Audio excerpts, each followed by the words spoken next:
What does the body need to feel safe? So it was just easier, and we do this all the time, right? It was easy for me just to repress all of that, any type of sexual energy or drive I had. And then I thought for years that the reason she moved away was because I was the bad person because of what happened, right? And they're looking for that outcome. Oh.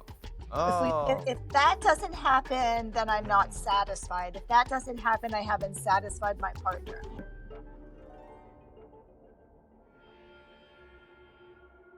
Hello, and welcome back to Retrieving Sanity with our podcast host Keegan, and this is your podcast for all mental health, addiction, recovery issues, and topics. I've got a question for you real quick. Do you like talking about sex? Do you like sex? Well, that's kind of the thing. I think a lot of us do to some regards, but a lot of us don't like talking about sex.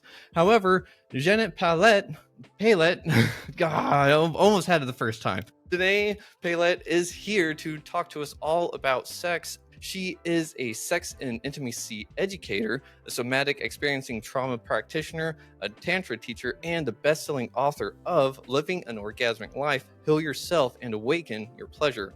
So we're going to dive into everything that we can, as much as we can within an hour, of course, because there's a lot to unpack here, because sex and mental health really just kind of go hand in hand, and we really don't think about it that much.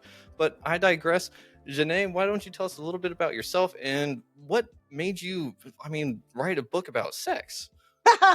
Well, first of all, thank you, Keegan, for having me on this show. I'm excited to talk about this topic. I'm always excited when somebody wants to talk about this topic because I think, just like you, I think it's such an important topic, especially in the area of mental health. And I really want to help all of your listeners learn how to improve their love life, which to me is a very, very important topic. Mm-hmm. How did I write a book about sex? It's such a great question. So if you knew me when I was like in my teens and 20s, you would be shocked that I would be writing a book about sex or have anything to do with it, because I'm the person who really kind of hated sex. I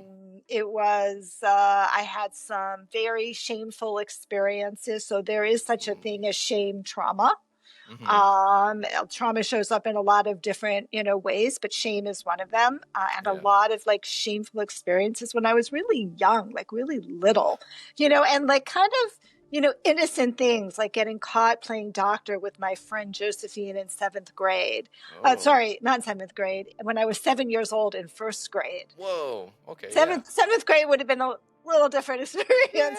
A little expected by that point. I know. And then she was my best friend, and she was from England, and she moved away the next year. And first of all, I got in a lot of trouble from my mom when her mom walked in on us. And then I thought for years that the reason she moved away was because I was the bad person because of what happened, right? So those types of experiences, I had a little bit of a close relationship with my, dog when I was like 7, 8 years old, the same time, right? And all of those experiences made me feel like sex wasn't safe and my body wasn't a safe place to be. And, even when my dog Lucky and I write about all of this in my book, so I have no shame talking about it, but even when my dog Lucky and I had a little bit too close of a relationship, which, dogs like to sniff and lick, and it felt good on a 7-year-old body, but I was really scared that my mom would find out, right? Because I already had been socialized. I already been shamed for my very first experience. And that just stuck with me. Like it stuck with me in my body. It made me feel disconnected from my body. And that anxiety just compounded with everything. And so sex was just very anxious for me, and it was painful. When I actually started having sex, my body was like, this isn't safe. This isn't safe. And it never got any better. But I was married at 24, which is very, very young, especially these days for many people. And there was a lot of drama. I ended up having my two children, and I was done by the time I was 28. And then I just kind of closed up shop because there was a lot of trauma and drama around sex. And I was a healthcare lawyer. My husband was a lawyer, and we lived in New York City. And it was just like, yeah, it's easier not to talk about this. It's easier not to do this. Because it was very uncomfortable for me. Like even, anytime it came up, there would be tears. And, bad, right? Bad, uncomfortable, shameful. I felt broken. So it was just easier. And we do this all the time, right? It was easy for me just to repress all of that, any type of sexual energy or drive I had. And I repressed it for like 26 years. I was in this marriage, I know, for 26 years. What? Call me crazy, right? Oh, that would drive someone crazy. Talk about retrieving sanity. Yeah. Right. So it was a logical thing to do, but really what happened was two things. One is, and I see this all the time because I'm a sex and intimacy coach, and I specifically work mostly with couples and some women. When the sex starts falling apart, the relationship started falling apart as well. We really didn't have any intimacy. We didn't have the healthiest relationship to begin with. I didn't know that then. I was 24 years old. I'm like, what the hell do you know when you're 24 years old, right? Nothing, right? Nothing. 24-year-olds should not get married. No. Sorry. That's what I took away from it. Same. But the relationship really started falling apart, and we stayed together we were great parents. We were a great family unit. We stayed together for that. But there was no intimacy, no touching. We slept in separate bedrooms. I mean, it was, I know. And I didn't really think I was missing anything, Keegan, because it never felt good for me. I never had an orgasm. Like my friends talked about it, but I didn't know what they were talking about. So eventually, when I turned 50 and my second son had gone off to college, we separared. And I took a hard, we had to, right? Like, can't maybe keep on going. Maybe, no, big yay, big yay. Big yay, okay. Big yay. It was like, we're both lawyers. We just sat down, we took out a legal pad, we started writing down, you get this, I get this. Literally, that's what that conversation Fair enough. A little heartless in my a little heartless conversation, but that's what lawyers do. It kind of feels like the beginning. Well, I mean, it feels like it was on par, Was. Yeah. It was totally on par. But here's the thing, like I'm living in New York City, I'm 50 years old, I'm fairly attractive. I'm definitely like a relationship person. I enjoy being with people. I enjoy relationships. And I took this hard look at myself and I was like, oh my God, I'm going to have to go get on some dating sites. And I'm going to have to say, like, I'm this awesome woman. I'm really smart. I have my own business. At that point, I did have my own healthcare consulting company. But I just hate sex. That's the problem. Do you want to date me? Right. And that wasn't going to fly. So it really forced me. I had never done therapy, or I'd started doing therapy at the end of my marriage. Right. And that was probably the first time I started actually, as we do in therapy, actually saying out loud, I'm not happy in this marriage. Yeah. And then I was like, I gotta do something about this. And it forced me to take a really hard look at me and who I was and my background and my history and the shame trauma, I didn't even have a name for it, that I experienced, as a child, and some of the physical manifestations of being so disconnected from my body. And that was the beginning. I was 50 years old at the time. So I'm 65 now. It's been a 15-year journey. And it still continues, right? Yeah. Of course, right? But that was the beginning of the healing journey for me. And I really took a deep dive. I got involved in Tantra, which was my doorway into sexuality. And it was very safe because there was no focus on outcomes or goals. There was just a focus on like breathing and being in your body and having, this being treated as a goddess. I mean, who doesn't want to be treated like a goddess, right? Yeah. Worship like a goddess. And it was just a very like safe space, at least for me. I know some people haven't had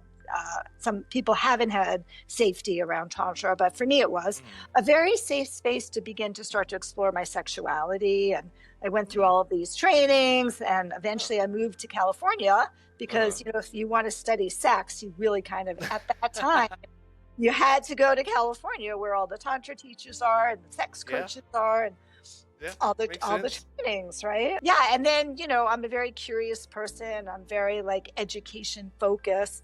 So I just wanted to know more. You know, I wanted to understand physiology. I wanted to understand psychology. Like, so I just took one training after another,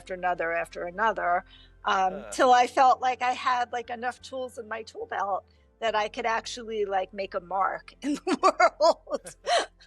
Not like I'm a perfectionist or anything. I mean, I don't think you'd have to be a perfectionist or anything just to crave knowledge. I mean, I was that weird kid in school that was like, hey, I got a lot of questions. And the teacher was like, just wait until you get to college. You know, it's awesome that you were able to do those kind of things, but you did so much because I guess once you opened that doorway, you found that there was a whole lot more than just sex, right? Yeah. I mean, I think that was what was so, you know, fascinating for me, and why I just got so like interested in it, because sexuality was the doorway to huge growth and huge personal transformation, right? In every way, from who I was and what I wanted in life, what I wanted to do with my life. I mean, I was a healthcare lawyer, right? And then all of a sudden, and it, you know, it was fine. I had my own business. It was very successful, but there was an empty feeling. There was like, is this really all there is? Like, is this really all that life has to give? You know? And the answer was like, no, like this is what you're supposed to do. Like, you went through all of that pain for 26 years, more than that, right? So that you can help other people. You can help other women who are sexually shut down and confused. And then eventually, you know, you can help other couples. But, you know, so yes, I'm a wounded healer, like so many healers are. No surprise. But it really did, you know, it really cast a whole different light on the importance of like, what is intimacy? I really never had that, you know, like, what is it to really be intimate, to be vulnerable? Vulnerability, super, super scary place to be, right? Still a really scary place to be. But when you open yourself up, you start to open yourself up, you are very vulnerable. So there were so many lessons and ways in which I changed as a person, that were like, I don't think I even changed my name. I hardly ever say that, but I did. Like, this is not my given name. My given name is Janet. But a training I went to, one of my first trainings, I had a lover at that time he was from Australia, and he called me Xanet because with very, very sexy Australian accent. Xanet. And so I went to this training, and they were like, well, you can have whatever name you want. And I'm like, well, let's just try Xanet and see how it lands. And we'll spell it with an X because I'm at a sex training. It's true. Oh, yes, I love it. It's true, but it was very powerful. Name changes are very powerful, right? It was really part of the huge transformation that I went through. The family freaked out because all of a sudden mom had a different name, my brother in particular. Honestly, it wasn't until this year that he actually said, okay, I'm going to start calling you Janae 15 years later. Wow. But yeah. So it was a huge transformation. I really became like, there was like the pre-Janae stage and then the post-Janae stage. And they were very, very different people in many ways, some ways, but in certain ways, they were very, very different people. Well, yeah. That is for sure. I don't know if I've ever actually said this on my own podcast, but Keegan is actually my middle name. So I actually go by my middle name after I got out of rehab from my 10-year battle with alcoholism. So yay. Because I was like, Keegan is it's my middle name. I've always liked it a little bit more than Tanner. And so I was like, yeah, and it's Irish and I like my Irish roots, so I was like, I'll roll with it. And same kind of thing happened. A lot of my family was like, "What do we call you? Do we call you Tanner or Keegan?" And I was like, Either one. It doesn't really matter. They're both my name." But for you, it was something entirely different. You actually got to mold I your know. name. You got to essentially remake yourself, like through and through. That's powerful stuff. It was very powerful. It was a total remake of who I am. How Hmm. I dressed, how I Mm. talked, what I Ah. believed. Some of my beliefs changed. Hmm. I Yeah. became a lot softer. I mean, Uh huh. a lot more feminine. I'm a lawyer. I'm a New Yeah. York City lawyer. I'm like da da da da da da da da da. You Hmm. know, Yeah. exactly. And I really started just to feel these changes happening in my body, which I think is what always happens when you start going through some sort of major personal transformation and growth, right? Like Yeah. you really start to significantly change, and it was Yeah. for the good. It was for a good reason. Yeah. Yeah. It was for an astoundingly good reason. And I mean, it's just one of those things too where you change your name and it's again, it goes right back to that shame almost because it's like Janet was shamed in sex and things for being herself, but Janae is empowered by sex and things by being herself. I never really thought about it that way, but it's absolutely right. That is that there you're probably right. That was probably a huge part of it, of like having to escape that identity, the mother, you Mm-hmm. know what I'm saying, the mother, the wife, the shamed person, to Mm-hmm. escape that identity.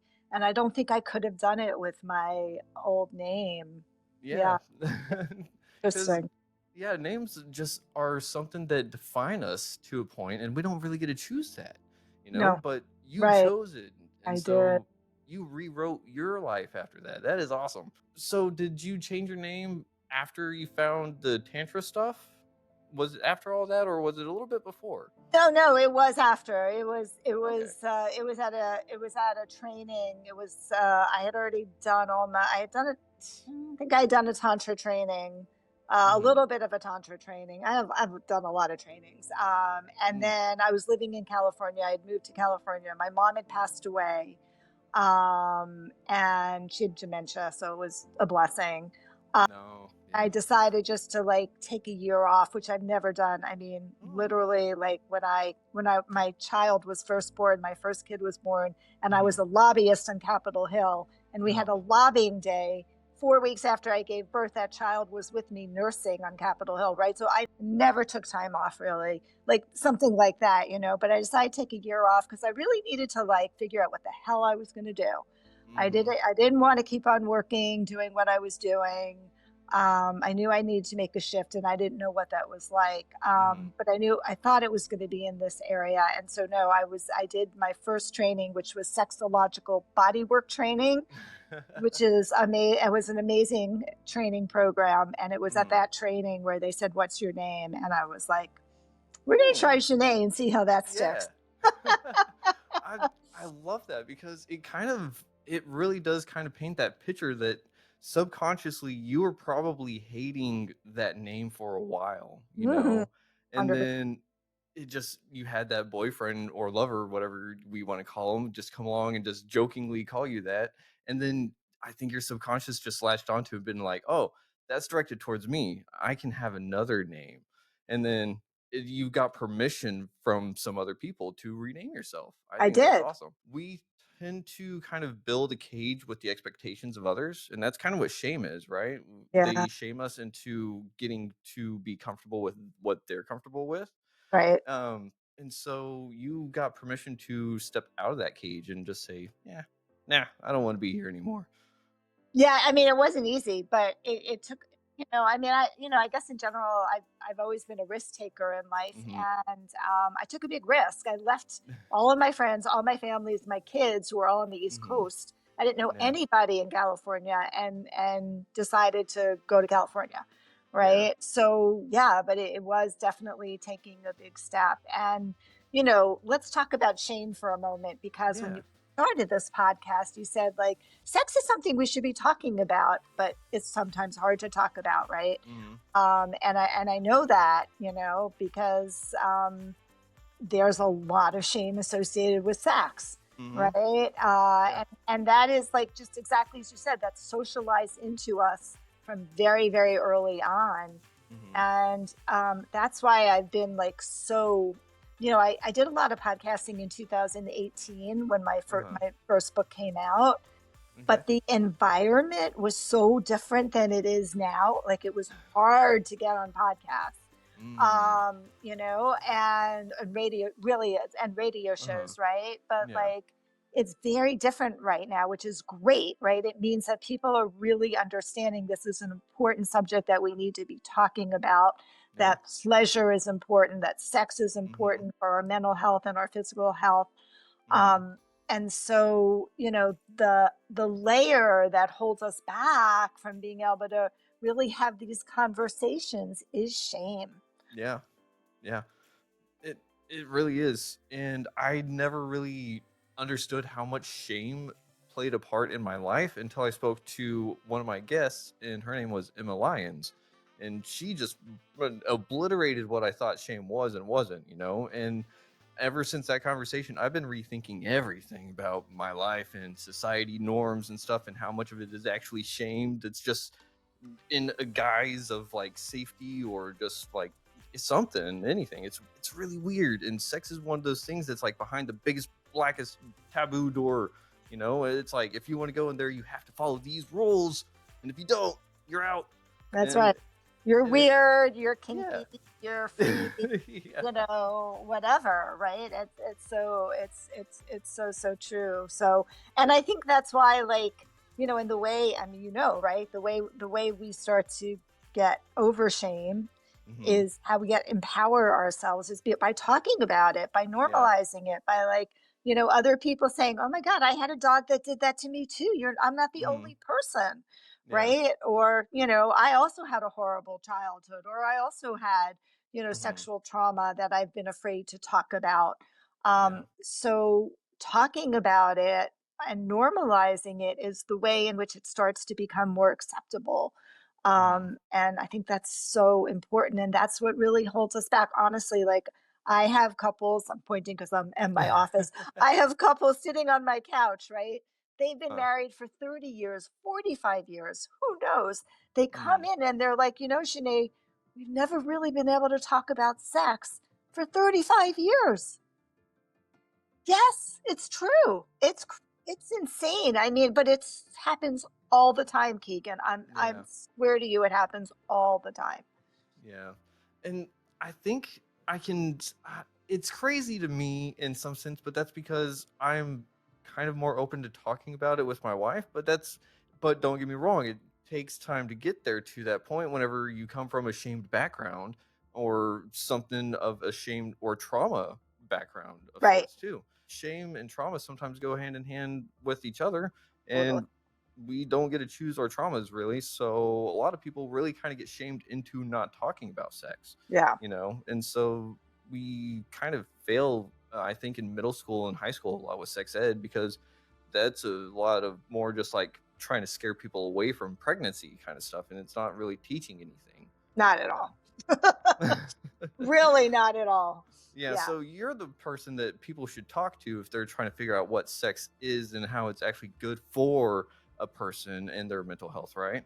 Yes, exactly. Yeah, because we have a really very narrow definition of what sex is, um, Hmm. in our culture. We Well, do. well, I mean, normally, I mean, I'm really curious, like, what other definition of sex is there? Because you did mention intimacy earlier, and that's a big thing, It but is. that's not necessarily sex, so is it? No, it's not.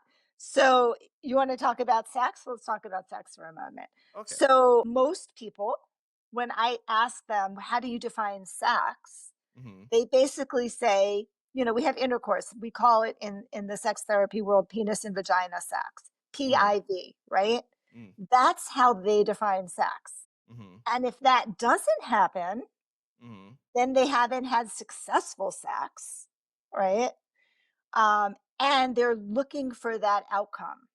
Oh. If we Oh. if that doesn't happen, then I'm not Mm. satisfied. If that doesn't happen, I haven't satisfied my partner. If that doesn't happen, I've, let her down or I've let him down, Mm-hmm. right? Um, Oh. and that's a very narrow definition, right? That's just like, Huh. Yeah, yeah. right? Mm-hmm. It's one part of our anatomy. I'm not saying it's not an Yeah. important part of our anatomy, but it's only one part of our anatomy. And Yeah. so, and that really limits us Mm-hmm. because then we can't say, I say, that Uh-huh. any type of erotic experience is sex. Mm-hmm. If I'm sexting with my partner, but we're on opposite sides of the country, in Uh-huh. my view, we're kind of having sex. If we're Okay. having this hot makeout session and that's all we're doing, we're Mm-hmm. having a sexual interaction, right? So if Yeah. you can start to really broaden the definition of sex, Mm-hmm. it A opens up all of these possibilities, and B, Mm-hmm. it takes all of the expectations and goals off the table because that holds Mm. people back. It really holds people back. Yeah, that is for sure. Whenever you started talking about it, I was like, "Oh, okay, that." Because my brain also was like, "Well, sex could also be like, are you male? Are you female?" And we're Mm. not talking about that kind of sex, but Mm-mm. I mean, we could be in a sense. I don't know. That's a totally different ballpark, but Yeah, different conversation. um, But yeah, it's your gender identity and all that. Yeah, mhm. for sure. Yeah, because that can play into his sexuality, but Absolutely. Yeah. and like you were saying, though, whenever we're playing by those expectations, if we don't meet them, then we can either build resentments towards our partner or ourselves really quick, right? Right, right. We fail like a failure, Mm-hmm. or we feel pressure, right? A Yeah. lot of people Oh. feel like pressure to perform. Mm-hmm. Well, that doesn't make for a good experience because now, like, you're in your head thinking about it and worrying about it as opposed to being in the experience of being Mm-hmm. in your body, right? So being on the journey rather than worrying about like where are we going? Where do we have to get to so, for this to be so, successful? yeah. For some reason, my brain just decided to play like for some reason that like it's a long road trip and sex is like the entire journey, but the kid is like in the minivan just like, are we there yet, are we there yet? And Right. it's Exactly. That's and how it plays out. yeah, and it's, I would imagine that it's probably the guy that's pushing that, are we there yet? And it's usually the female driving the van or whatever going like, shut up, well, we're getting there. But that's Yes, just I think that's probably true most of the time. so how do we stop trying to, how do we redefine that? Yeah, we redefine it. We start having conversations. Mhm. We start talking about like, oh, we're having like some sort of, interaction tonight. What do we want it to look like? Does it Mm. have to end someplace? Can it just be like we'll see what happens? Mhm. Can it be that, we're just going to give each other sensual massages and see how that feels, right? Mhm. So it's really forcing a conversation to happen and then to be vulnerable with each other and say, like, I know when you're faking it.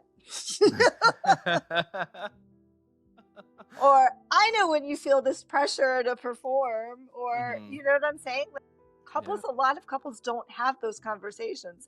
When they Mm. start having the conversations, the walls come down and they're both like, oh my God, thank God. Yeah. I've been feeling all of this pressure all of these years. Um, that's not helpful. Mhm. Right. So it really is about starting to, open up the conversation and Mhm. really taking a hard look at what we're actually really doing and whether it's actually serving us and whether our needs are getting met and whether, Mhm. we're able to ask for what we want and have those types of conversations. Yeah. Ooh, I think I kind of heard self advocacy in there. I think one of the questions that I kind of have is for the people that, because you said bringing down the walls, right, to create that intimacy. Well, whenever we're dealing with sex and intimacy, usually we're naked.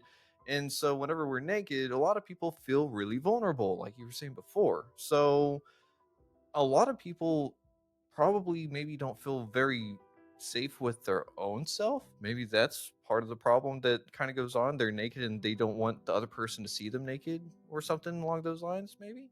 Yeah, I mean, body shame and body image issues is a huge piece for both women and men, right? So that's Hmm. one of the shame issues that we have, that we don't like the way our body looks and we can't accept our body. And how could my partner possibly like this body that Hmm. I having a lot of issues with, right? Hmm. Yeah. So I think that is definitely, a huge piece. But when we talk about vulnerability, right? So yes, Hmm. in order to really have an amazing sexual experience, you have to be very, very vulnerable and open.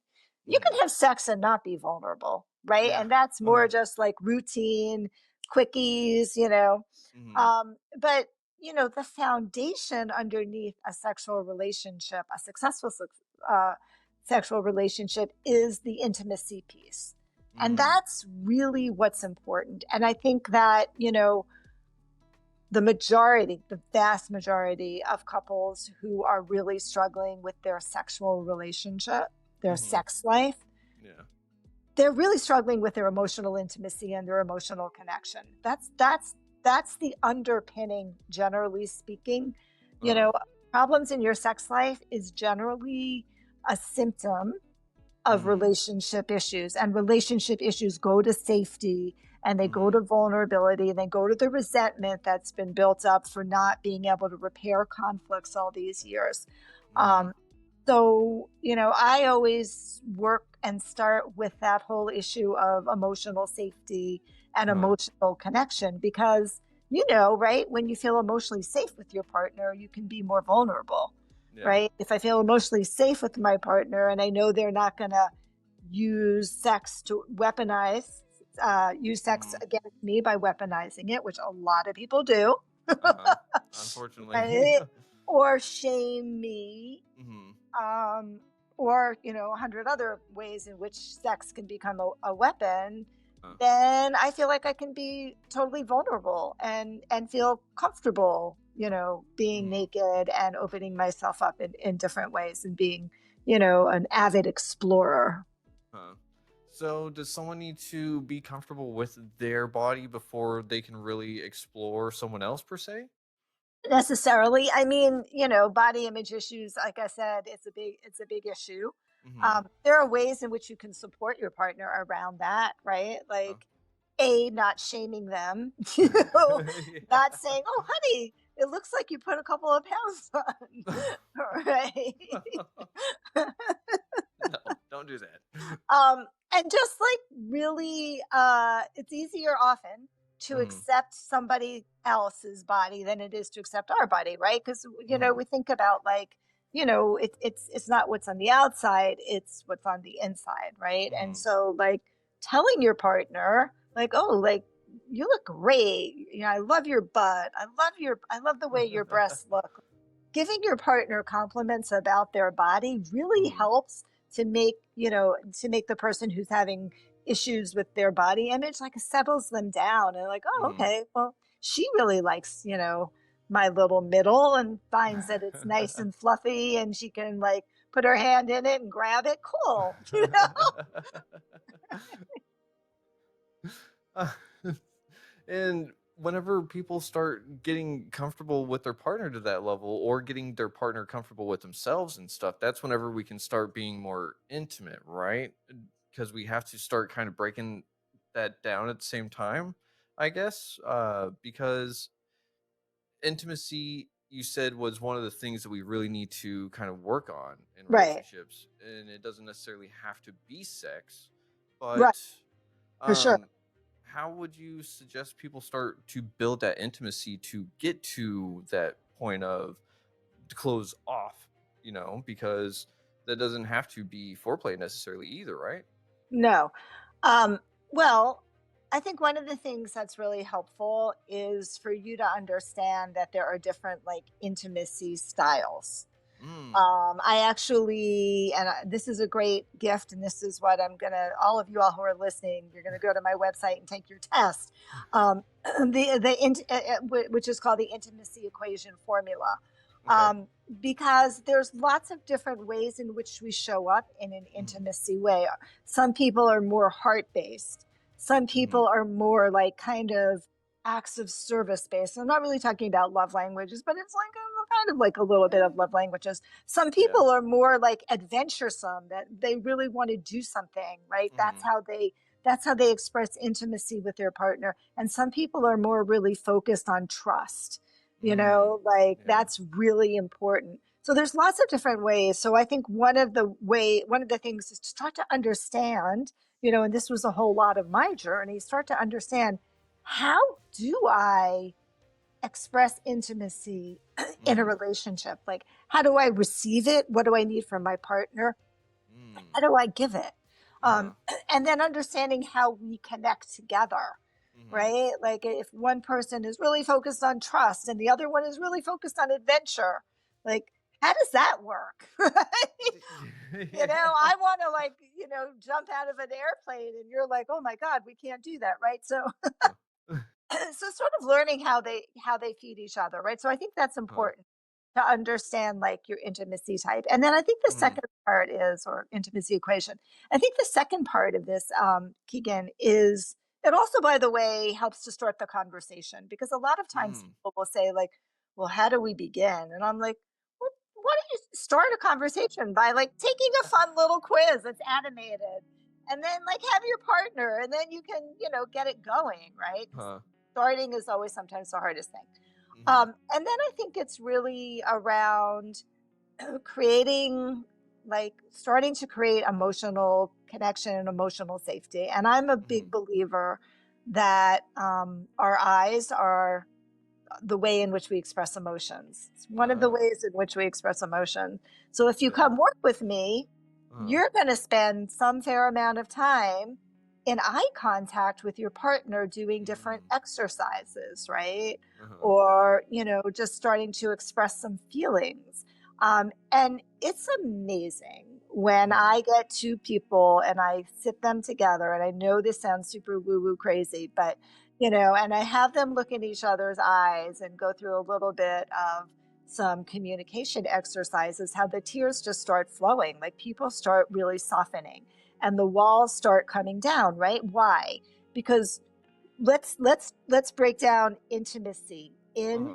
Into me see. That's how I discuss intimacy, right? So Ah. what does that mean? It Uh-huh. means that I'm totally like, I'm allowing you to see who I am. All Mm. of my good sides, all of my shit, I can say that, right? All of Yeah. my stuff, Uh-huh. all of the garbage that I bring into a relationship, all of my wounds. Mhm. And that level of vulnerability creates a tremendous amount of connection and Mm. safety. And in Uh-huh. that safety, you can start to open yourself up to your Mhm. partner sexually. Oh. That's how it works in my world. Okay. That's awesome. So, one thing that I kind of caught right at the end there was maybe that's how people work through their traumas too with sex whenever it comes to that. Is that right? Because the opposite of trauma is, well, healing, or rather safety in a sense, right? Yeah, And empowerment too, I think, as well. yeah, yeah. Mhm. Yeah. So, Mhm. I guess really those two kind of go in the same link with building up your partner, right? Yeah, I mean, no doubt that if you've had sexual trauma or any type of trauma, right? Hmm. Because we know that any type of trauma impacts safety, and safety Hmm. impacts your sex life. Like, one of the first things we always try to do, of course, is to help a person create safety in their Hmm. body, right? Yeah. Learn how to regulate, how to self regulate, how to Hmm. regulate their nervous system, Uh, how to feel safe in their body, because as we know, people with trauma generally don't feel safe in their body, right? no. So it takes a lot of self work here, to be able to create that safety in your body, where then, despite the fact that your partner is the best person in the world and they are not the person who hurt you or Mm-hmm. raped you or assaulted you or abused Mm-hmm. you, right? Mm-hmm. Your body doesn't know the difference. Your body still has that like somatic experience of like, oh my God, somebody's Uh-huh. coming to touch me and it's not safe, right? So Mm-hmm. absolutely. And I'm a somatic experiencing Uh-huh. trauma practitioner and SE. We spend a lot of time helping people learn how to regulate their nervous system, how to go from a very activated sympathetic state to a more neutral, to a more regulated parasympathetic Mm. state in their nervous system. So that's a Okay. very important component Uh-huh. when you're working with trauma. Okay. So could someone sit there and do that kind of work before getting intimate with their partner if that's what it takes to get them to feel safe enough? But it's almost the opposite, right? Because sex is usually ramping everything up. Yeah, I mean, I've done a lot of work with couples who, one of whom has sexual trauma. A Mm-hmm. challenging it's a challenging dynamic at times, right? Mm-hmm. Again, depending upon how it resonates in that person, how resilient Mm-hmm. they are, how much it shows up during sex. Sometimes it doesn't really show up much. Mm-hmm. Sometimes it's all that they can think about.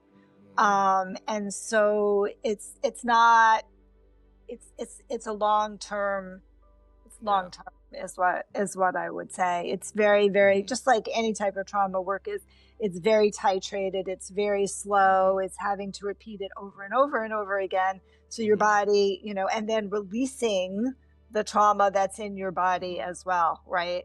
Yeah. So one of the things that I teach in my on my when I work with couples and I do Uh, retreats, private retreats, I teach different ways of touch, uh, 4 different ways of touch. And one of the ways of touch is, I, um, I, I coordinated it to the different earth elements. So I talk about yeah. earth touch, right? Uh-huh. Which is like being held. And Mm. so for a lot of people with trauma, Mm-hmm. slowing down is so important. Like Mm-hmm. that's one of the ways to create safety. It's Huh. also the way in which you actually can have a better sex life is to slow everything down. Hmm. But, slowing down creates safety because usually their body has this experience of something coming at them very, very fast and they having no Mm-hmm. control over it, right? Mm-hmm. So earth touch is often a way in which you can start to settle your nervous system when your partner just hugs you and Mm. holds you and there's stillness, right? And there's Mm-hmm. like lots of different ways that you can do that, and I teach that. So that is a way in which for many people, and again, typically they have to go slow, and they Mm-hmm. often have to be in control of the sexual situation. Mm. They have Gotcha. they have to be in control of the pace. They may have to be on top, right? They control when penetration happens. They just Mm-hmm. have to be in control. That's Mm. another way to be able to feel safe. Mm. Yeah, flipping the script and giving them the empowerment Totally. that they didn't They have. didn't have, right? Yeah. Exactly. Yeah, I love that. Real quick, people can find you over at how to improve what? How to improve my lovelife.com. How to improve my love life, not your love life, my lovelife.com. Awesome. For everyone out there, it will be in the episode description. And that's one of those things is that you also said we need to be able to release that trauma. And I mean, honestly, that sounds kind of like an orgasm to me, just an ultimate release. But not everyone really understands what that is, right? Yeah. So, what happens with trauma Mm-hmm. is, the energy gets Mm-hmm. trapped in your body. So, if, somebody attacked you Uh-huh. and you were not able to fight off that attack and you sort of Mm-hmm. went into a freeze, that energy gets stuck, basically gets stuck in the body. Mm. And through the somatic experiencing process, which is the one that I'm trained in and familiar with, what we Mm-hmm. do is we very gradually start to like get in contact with a little bit of that sensation and then sort of watch the body and allow it to unwind slowly. And so the release of energy can happen in a lot of different ways. Yeah, Okay. but it's all like autonomic. So it can happen from sometimes people will shake. So you'll see them starting to shake. That's release of energy.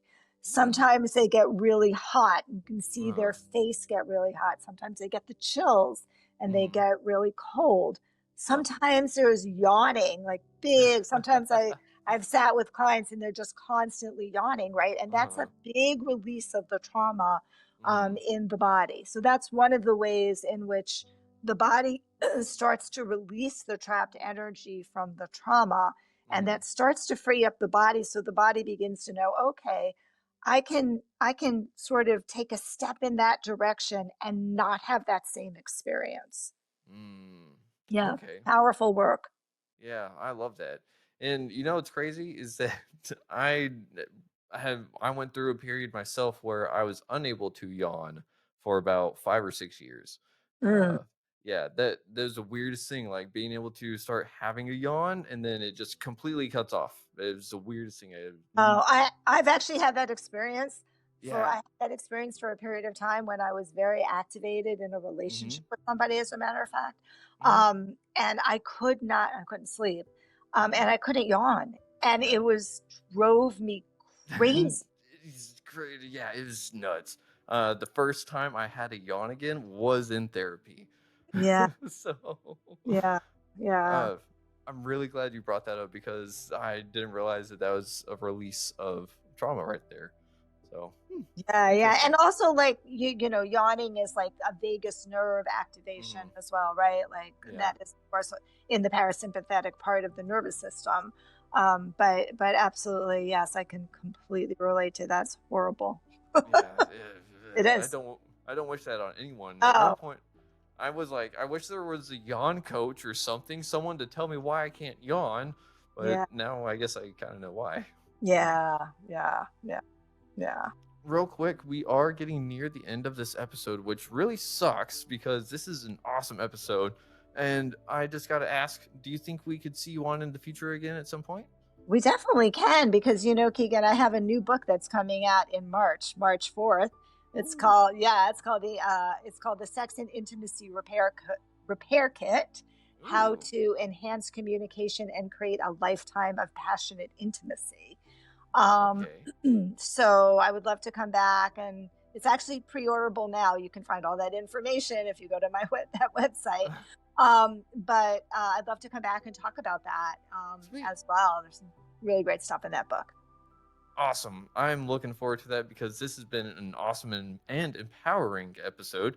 But I've got to ask if you want to play our quick game show real quick. Okay, I'm all in. I'm Alrighty. all in. All right, Janae.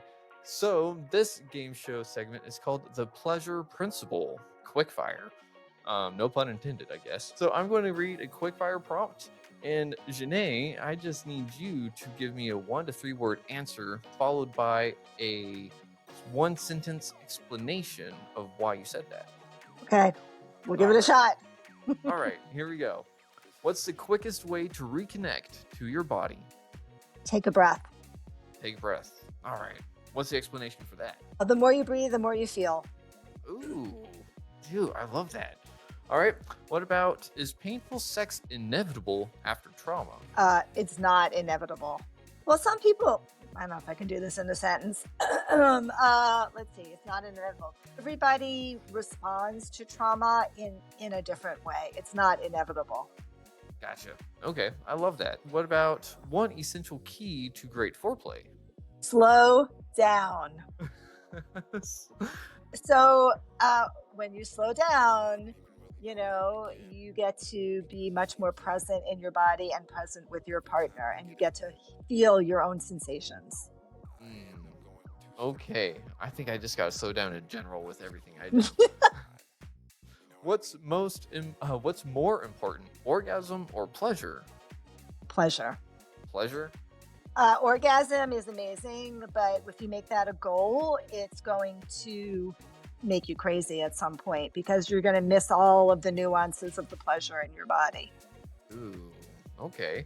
I'll have to keep that in mind too. All right. What about one activity to increase? I'm going to get roasted for saying this, but libido, Libido. libido.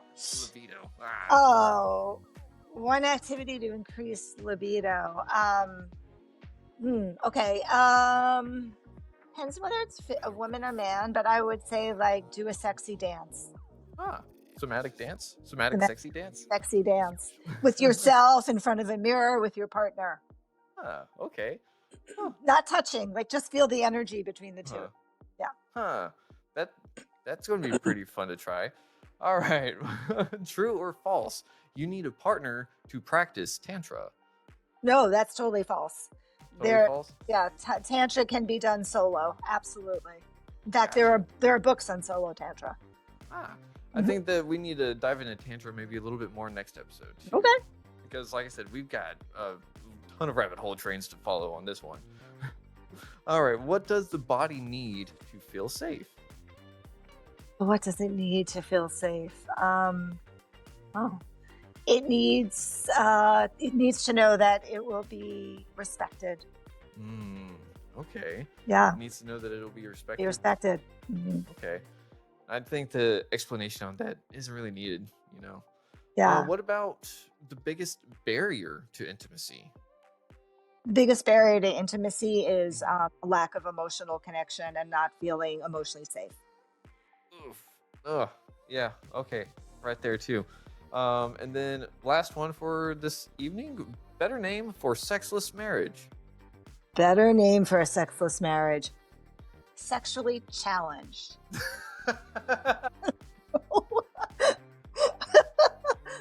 I don't know. That's a hard one, Keegan. What do you think the answer should be?